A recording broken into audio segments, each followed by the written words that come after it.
I'm going to go into the calendar. And so this is an option that you might need to add in as a tool to your Blackboard course. But if you don't see this calendar option here, that means you just need to add it in as a tool. You can click this plus sign with a circle, and we're going to add a tool link. If you don't see a calendar, you can bring one in. And you can choose calendar from this list, make it available to students, and hit submit. Now I have 2 calendars for the purpose of this demonstration, but that might be how you need to bring in your calendar tool if you don't see it there in your course. So when I click calendar, this is what the student sees, and it's a lot of information. So I'm going to quickly show you what's included on this screen. When I click calendar, it actually brings up a lot of different things. Unique to this course is my A-Cross demo. So actually all this teal information you see on the calendar is related to this course. So as a student, I can unselect all of my calendars. I can select them all if I'd like, or I can just choose one. So for this class, I'm just going to show you the calendar function related to all the activities within this course. So what you can see here, this gives actually a visual presentation of the things that have been assigned and have due dates associated within this course. So you can see here, it looks like I may have missed a deadline. I have an 8 a.m. 2-paragraph essay about cats due. So if I click on this, it gives you a little bit more information. But once again, a really nice visual view, a snapshot, if you will, of what has been marked as a due date within this course. I'd like to note that the calendar function only populates with information that is provided by the instructor of the course. So students within your course won't be able to add calendar items that show up for everyone else.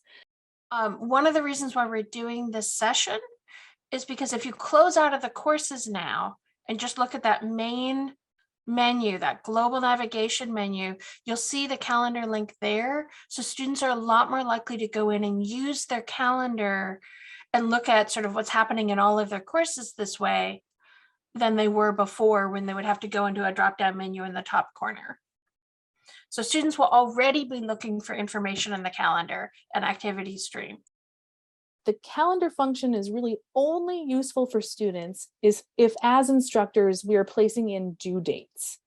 And I just want to say that because sometimes the way people create assignments or due dates or grade center columns, they don't select the due date option, and therefore it won't populate the calendar.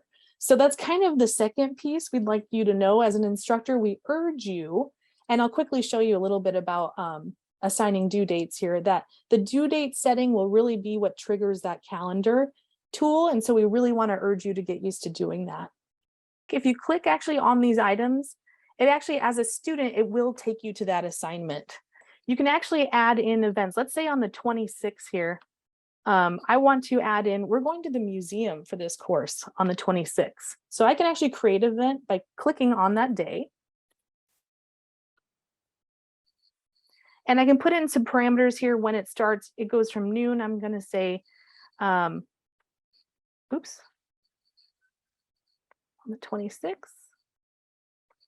to 12:30. And we're going to say meeting at the museum main entrance. What you'll see here on my screen is what you'll land on when you click on the retention center. And the first thing you'll see here is this red bar, and it's telling you if you have any students at risk. And when we say at risk, that depends on some of the rules you have set. But it's telling me I have 6 students who are at risk for whatever reason in this course. If I click on that red bar, it'll actually break it down a little bit more.